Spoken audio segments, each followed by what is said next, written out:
बिस्मिल्लाहिर्रहमानिर्रहीम। अस्सलामुअलैकुम। Welcome on foodie shine. आज आपके साथ ज़बरदस्त से साग के पराठों की रेसिपी शेयर की जाएगी। उम्मीद है ये आपको बहुत पसंद आएगी, इसलिए फुल वीडियो वॉच करना ना भूलिए।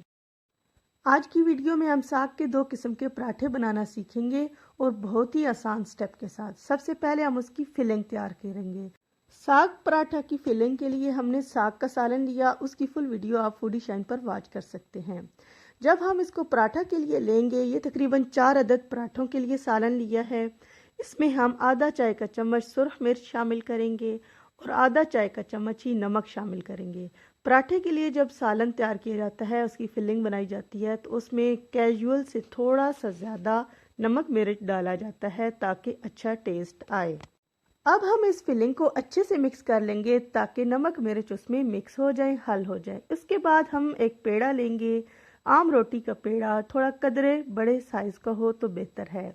इसको हम लेकर खुश्का लेकर इसके हम 2 बराबर पोर्शन लेंगे ताकि इसके अंदर हम जब साग की फिलिंग करें तो वो अच्छे से बराबर इक्वल रेडी हों। इनको करके फिर हमने इनको बेल लेना है और साइज़ रोटी का थोड़ा छोटा रखना है। थोड़ी मोटे साइज़ की हमने रोटी बनानी है क्योंकि अभी हमने इसके ऊपर काम करना है। दोनों हिस्सों को तैयार करने के बाद मैंने एक हिस्से पर इस तरह घी लगाया। बेहतर है देसी घी इस्तेमाल करें और डालडा से इज्तनाब करें। अब मैंने 1 से 1.5 चम्मच साग की फिलिंग ली और उसको इस तरह आहिस्ता आहिस्ता पराठे पर फैलाना शुरू कर दिया। इसको हमने अच्छे से फैला लेना है ताकि सारे हिस्सों पर बराबर हो। और इसको फिलिंग करने के बाद हमने दूसरा पराठे वाला हिस्सा लेकर इस तरह ऊपर रखकर बराबर बराबर फिर हमने उसके किनारों से थोड़ा सा प्रेस कर लेना है और हर तरफ से उसको सेट करने के बाद हमने इस तरह हाथ में उठाकर 1-2 दफ़ा उसको चक्कर देकर गरम गरम तवे पर डाल देना है। जब इस तरह रोटी रेडी हो जाए, हाफ डन हो जाए, फिर हमने उसकी साइड चेंज करनी है और चूल्हे की आंच भी हमने मीडियम टू लो फ्लेम पर कर देनी है।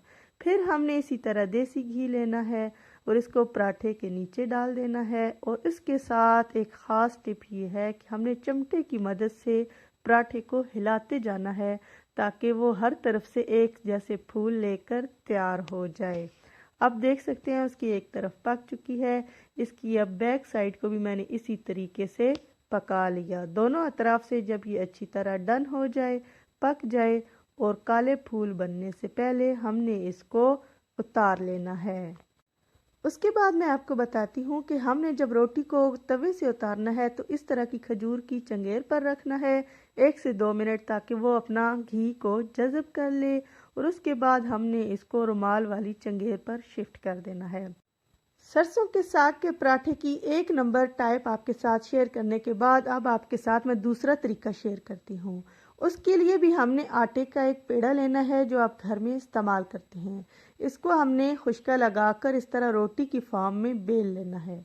इसके बाद हमने वही प्रोसेस दोहराना है। थोड़ा घी लगाना है मगर डालडा ना हो। उसके बाद हमने इसके ऊपर साग की फिलिंग को फैला देना है। यहाँ हमने इसको इस तरह से रुमाल की फॉर्म में फोल्ड करना है। इसको अच्छी तरह फोल्ड करने के बाद प्रेस करके हमने खुश्का लगाना है और इसको इसके कोनों के हिसाब से बेल लेना है। एक जैसी फॉर्म में इसको बेलेंगे तो ज़्यादा अच्छा होगा। इसी तरह इसको गरम तवे पर हमने 1 से 2 चक्कर देने के बाद इसके कोनों का ख़ास ध्यान रखते हुए हमने इसको तवे पर डाल देना है। तवे पर इसकी शेप को सेट करना है और इसको 1 से 2 मिनट का रेस्ट देना है। जब वो इस तरह पकना शुरू हो तो इसकी साइड चेंज कर देनी है। देसी घी इसके नीचे वाले हिस्से पर लगाना है और चमटे की मदद से इसको आहिस्ता आहिस्ता मूव करना शुरू कर देना है। जब हम इसको घी लगाकर इस तरह मूव करते हैं तो इसके बहुत प्यारे फूल आते हैं। हमने पराठे का जायका बेहतरीन बनाने के साथ साथ इसकी शक्ल को भी बेहतरीन रखना है ताकि देखते ही खाने वाले का जी ललचा जाए। देखिए माशाल्लाह से बहुत अच्छा कलर आ रहा है। इसको दूसरी तरफ से भी हमने इस तरह मूव करते हुए पकाना है। जब पराठा दोनों तरफ से अच्छी तरह पक जाए तो उसको उतार लेना है। अब देखिएगा कि ये पराठे बहुत ही बेहतरीन जायके के साथ और बेहतरीन शक्ल के साथ आपके पास आ जाएंगे। इसको हमने चंगेर में रखना है। इन पराठों का असूल ये है कि इनको गर्मा गर्म सर्व किया जाता है। यहाँ आप चाहें तो इसके ऊपर मक्खन लगाकर बेहतरीन तरीके से खा सकते हैं। इसको आप दही के साथ खाएं तो बहुत बेहतरीन जायका होता है, और चाहे तो साग पराठा की ये वीडियो देखने के लिए आपका बहुत शुक्रिया। मज़ीद वीडियोस के लिए आप फूडी शाइन को सब्सक्राइब करना ना भूलें। अगर आपको ये वीडियोस पसंद आती हैं तो कमेंट करें, लाइक करें और अपने प्यारों के साथ शेयर करें। आपका बहुत शुक्रिया। जज़ाकल्लाहु खैरा।